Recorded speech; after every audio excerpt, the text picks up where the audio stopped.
The desert wind carried sand through the broken windows of the outpost at 3:27 a.m., and Lieutenant Maya Chen pressed her back against the cold concrete wall, listening to the silence that had replaced the chaos. Her hands trembled as she gripped the radio, and for the first time in her 8 years of service, she felt the weight of command crushing down on her shoulders like a physical force.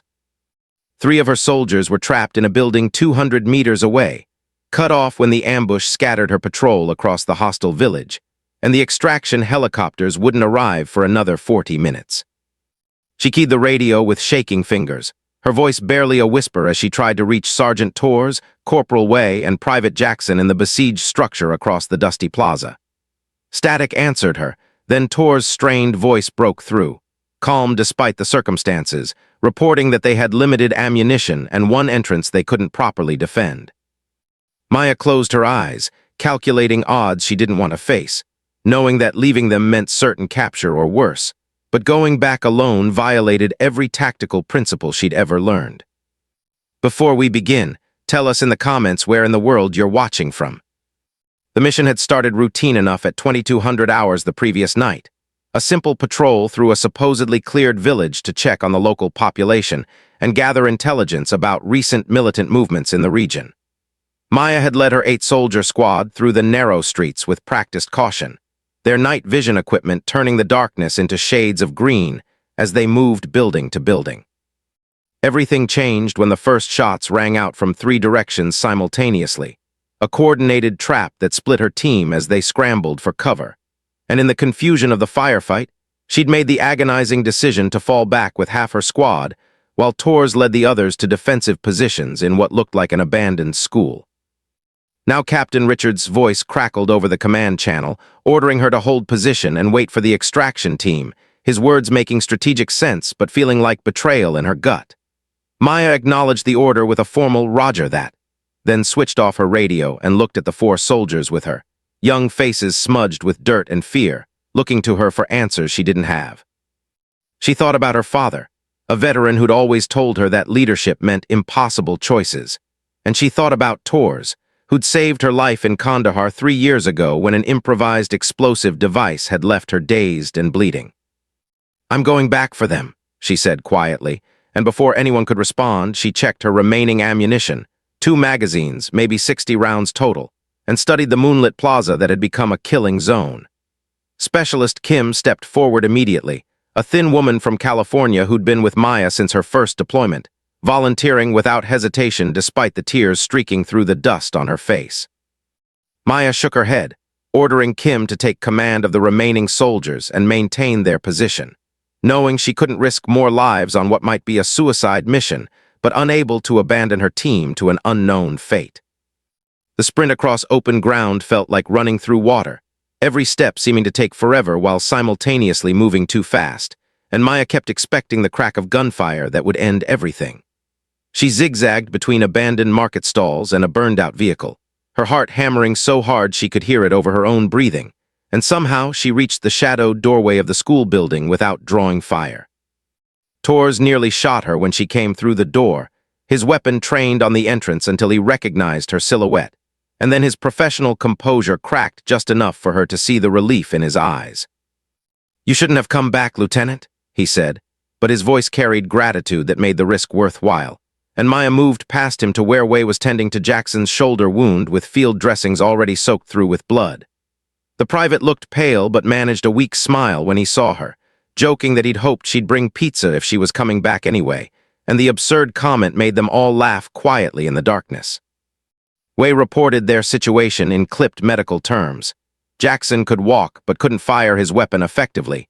They had maybe 30 rounds between the 3 of them, and hostile forces were positioned in at least 2 buildings with clear sightlines on their location. Maya keyed her radio again, this time reaching Kim back at the outpost, and together they formulated a desperate plan that relied more on audacity than tactics. She explained it quickly to her trapped team, watching their faces shift from despair to determined hope as they understood what she was proposing, and Torres actually grinned as he prepared a smoke grenade that might give them the cover they needed. The plan required perfect timing, a dangerous dash through enemy territory, and luck they couldn't count on.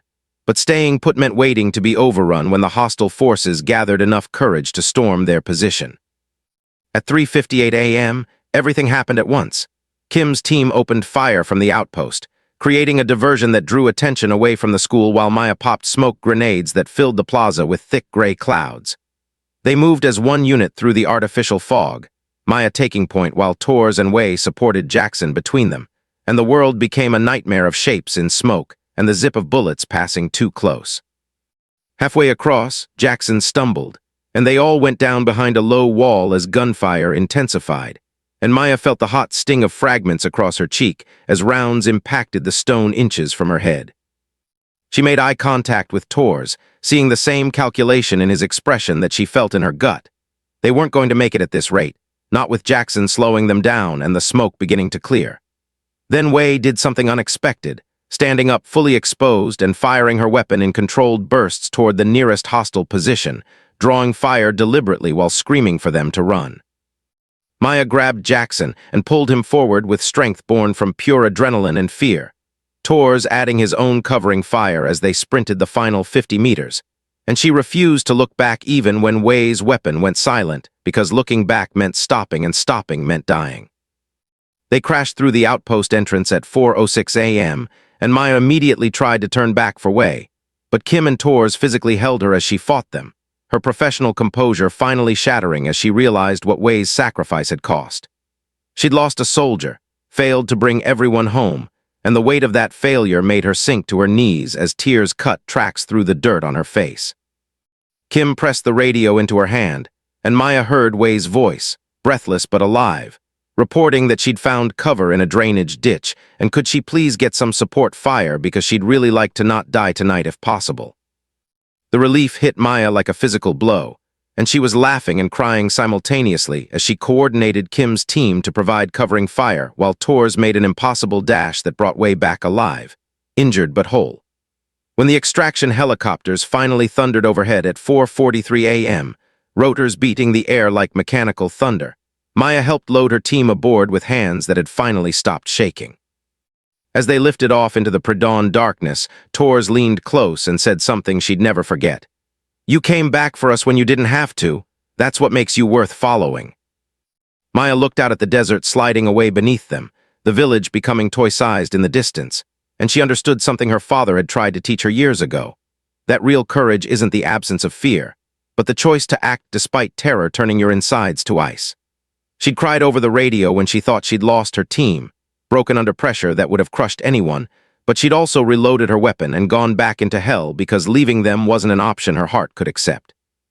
In the end, that was the only measure of leadership that mattered.